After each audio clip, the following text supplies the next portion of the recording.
भूख लग रही है, और भूख भी चिकन कढ़ाई की, और अगर हो जाए लाहौरी चिकन कढ़ाई।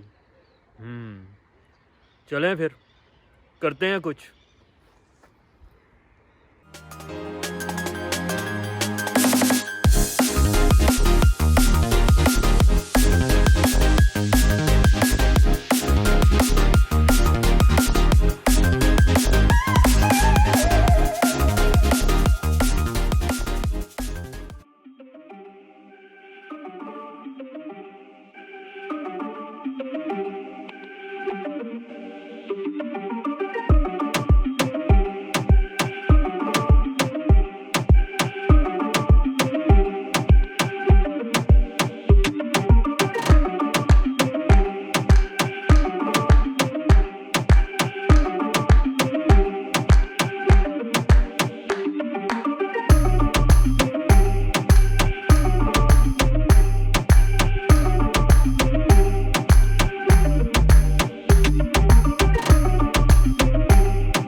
अब मैं इसको तेज़ हीट के ऊपर ज़रा इसका पानी खुश कर रहा हूँ। मसाला मैंने रखा है, कड़ी ज़्यादा रखी है इसका मसाले की क्वांटिटी, क्योंकि मैंने इसको बॉयल्ड राइस के साथ खाना है, इसके अलावा और कुछ अवेलेबल नहीं है।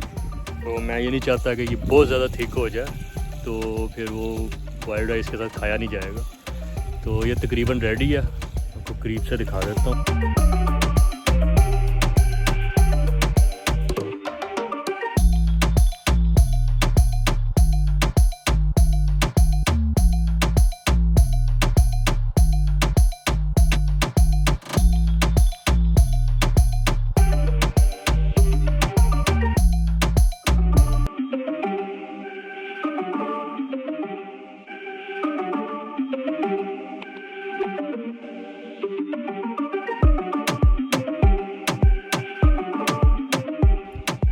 जी आप देख सकते हैं कि कुछ देर पहले ही हमने ड्रीम किया था कि चिकन कढ़ाई खानी, तो लिमिटेड रिसोर्सेज के अंदर चिकन कढ़ाई तैयार हो गई और बड़ा ज़बरदस्त जायका है इसका। अब इसको खाएंगे हम चावलों के साथ।